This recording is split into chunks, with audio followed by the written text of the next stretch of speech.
అసలు ఇండియాలో ఇంజినీరింగ్ చదవాలంటే వై టు చూస్ యూనివర్సిటీ. నువ్వు చూస్ చేసుకున్న యూనివర్సిటీని బేస్ చేసుకొని నీ కెరియర్ సక్సెస్ అవుతావా ఫెయిల్ అవుతావా అనేది ఈజీగా చెప్పుకోవచ్చు. 50% నీ కెరియర్ సెట్ అవ్వాలి అంటే ఫస్ట్ థింగ్ మంచి యూనివర్సిటీ సెలెక్ట్ చేసుకోవాలి. అసలు ఎందుకు సెలెక్ట్ చేసుకోవాలి, యూనివర్సిటీ చూస్ చేసుకునే దానికి అంత ఇంపార్టెన్స్ అవసరం అనేది ఈ వీడియోలో మనం చూద్దాం. ఫస్ట్ థింగ్, ఇంటర్మీడియట్ అయిపోయిన తర్వాత ఇంజినీరింగ్ చదవాలనుకుంటే వీళ్ళకి 3 ఆప్షన్లు ఉంటాయి sir. First is engineering colleges, తర్వాత డీమ్డ్ అటానమస్ కాలేజెస్ ఉంటాయి, తర్వాత డీమ్డ్ యూనివర్సిటీస్ కానీ ప్రైవేట్ యూనివర్సిటీస్ కానీ ఉంటాయి. ఈ ఇంజినీరింగ్ కాలేజెస్ అటానమస్ కాలేజెస్ ఏమవుతాయంటే, ఇంజినీరింగ్ అటానమస్ కాలేజెస్లో ఒక స్టేట్ గవర్నమెంట్ యూనివర్సిటీకి అఫిలియేట్ అయి ఉంటాయి. ఈ స్టేట్ గవర్నమెంట్ యూనివర్సిటీకి అఫిలియేట్ అవ్వడం వల్ల ఏమవుతుందంటే, ఈ స్టేట్ గవర్నమెంట్ యూనివర్సిటీ వల్ల ఫిక్స్డ్ సిలబస్ ఉంటుంది. సో ఏదైతే రూల్స్ అండ్ రెగ్యులేషన్స్ కరికులం మొత్తం కూడా design by the state government university. So ఈ ఇంజనీరింగ్ కాలేజెస్ అటానమస్ కాలేజెస్కి ఏంటంటే స్టేట్ గవర్నమెంట్ యూనివర్సిటీ ఇచ్చిన ఏదైతే ఫిక్స్డ్ సిలబస్ ఉంటుందో ఆ ఫిక్స్డ్ సిలబసే వీళ్ళు చదువుకోవాల్సి వస్తుంది. కానీ ఇంజనీరింగ్లో రోజు రోజుకి టెక్నాలజీ మారుతున్న విషయం మనం అన్నీ చూస్తూనే ఉంటాం. నిన్న ఉన్న టెక్నాలజీ ఇవాళ ఉండదు, ఇవాళ ఉన్న టెక్నాలజీ రేపు ఉండదు. సో ఇండస్ట్రీస్ కూడా రోజు రోజుకి ఇండస్ట్రీస్ నీడ్స్ కూడా చేంజ్ అయిపోతూ ఉంటాయి. సో ఈ నీడ్స్ చేంజ్ అయిపోయేటప్పుడు ఒక ఫిక్స్డ్ సిలబస్ చదువుకుంటే వీళ్ళు ఎంతవరకు జాబ్స్కి ఎలిజిబుల్ అవుతారు. సో ఇండస్ట్రీస్కి ఫైనల్గా మనం జాబ్ చేయాలి అంటే వాళ్ళకి ఏదైతే అవసరమో వాళ్ళు ఇన్ ద సెన్స్ ఇండస్ట్రీస్కి ఏదైతే అవసరం ఉంటుందో నీడ్ ఉంటుందో ఆ నీడ్ని మనం ఫుల్ఫిల్ చేయగలిగితే మనకు జాబ్ వస్తుంది. సో ఆ నీడ్ని మనం ఫుల్ఫిల్ చేయాలి అంటే మనం వాళ్ళకి ఏం అవసరమో ఆ ఎడ్యుకేషన్ మనం నేర్చుకో ఉండాలి. సో అవి నేర్చుకో ఉండాలి అంటే state government universities fixed syllabus చదువుకుంటే నేర్చుకోగలమా అనేది క్వశ్చన్ మీరే చేసుకోండి. సో సెకండ్ థింగ్, ఒకవేళ అదే సేమ్ యూనివర్సిటీస్లో ఏమవుతుందంటే యూనివర్సిటీస్ ప్రైవేట్ ఆర్గనైజేషన్స్ కాబట్టి ఏ రోజుకి ఆ రోజు సిలబస్ చేంజ్ చేసుకుంటూ ఉంటాయి. That we call as industrial orientation syllabus. దాన్ని మనం ఇండస్ట్రియల్ ఓరియంటేషన్ సిలబస్ అంటాం.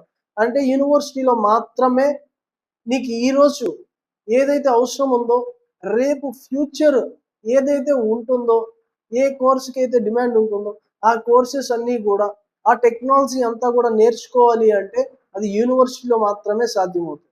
Second thing, way of education. So నీకు టీచింగ్ విధానం ఎలా ఉంటుందంటే యూనివర్సిటీస్లో ఎక్స్పీరియన్షియల్ లెర్నింగ్ ఉంటుంది. నువ్వు ఏదైతే చదువుతావో అది నువ్వు అక్కడ నీ ల్యాబ్స్కి వెళ్ళి నువ్వు చేస్తావు, ఏవైతే చేస్తావో అవి నువ్వు కంపెనీకి వెళ్ళి వర్క్ చేస్తావు. సో దీనివల్ల ఏమవుతుందంటే పిల్లలకి ఆలోచించే శక్తి పెరుగుతుంది, రీసెర్చ్ ఓరియంటేషన్ ఉంటుంది. యూనివర్సిటీస్లో అయితే రీసెర్చ్ ఓరియంటేషన్ చెప్తారు. సో కాబట్టి వీళ్ళకి పిల్లలు ఏదైనా కూడా యూనివర్సిటీలో చదువుతున్న పిల్లలకి ఏంటంటే లాంగ్ టర్మ్ మెమరీ, అంటే పిల్లలు నేర్చుకునే విధానం డిఫరెంట్గా ఉంటుంది సార్ యూనివర్సిటీలో.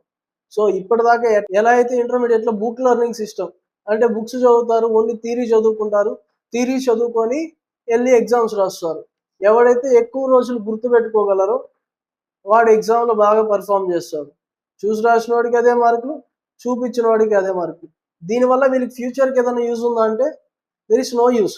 ఏవైతే ఆ సంస్థలు ఉన్నాయో వాళ్ళ బ్యానర్లు ఫ్లెక్స్లో వాళ్ళు వేసుకొని వాళ్ళు మార్కెటింగ్ చేసుకునే దానికి తప్పనిచ్చి వీళ్ళకి నాలెడ్జ్ అనేది జీరో. సో వెన్ ఇక్కడ యూనివర్సిటీలో ప్రాక్టికల్స్ చేస్తూ ఏవైతే వీళ్ళు నేర్చుకుంటారో this is called experiential learning.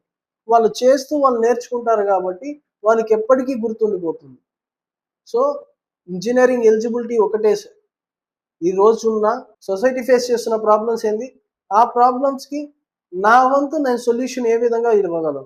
So దానికోసం ఆ ఆలోచన శక్తి పెరగాలన్నా, సో ఎక్స్పీరియన్షియల్ అంటే ఎప్పటికీ గుర్తుండిపోయే విధంగా వాళ్ళు నేర్చుకోవాలనుకున్నా అది ఓన్లీ యూనివర్సిటీస్లో మాత్రమే సాధ్యం అవుతుంది.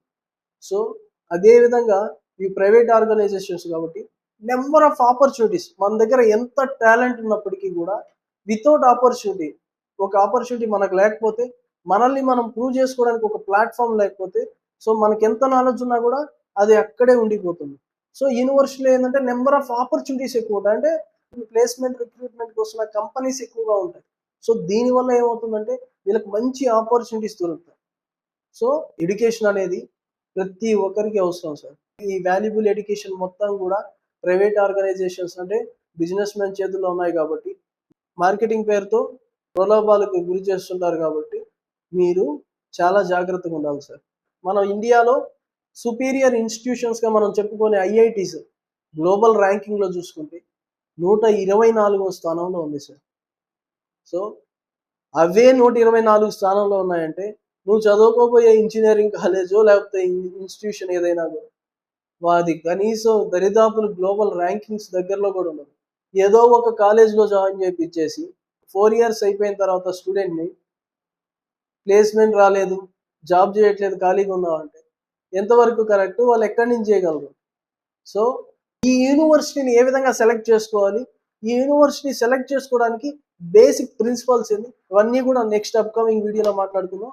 అంటిల్ దెన్ సబ్స్క్రైబ్ చేసుకోండి. వీడియో ఇన్ఫర్మేటివ్గా ఉంటే షేర్ చేయండి, లైక్ చేయండి.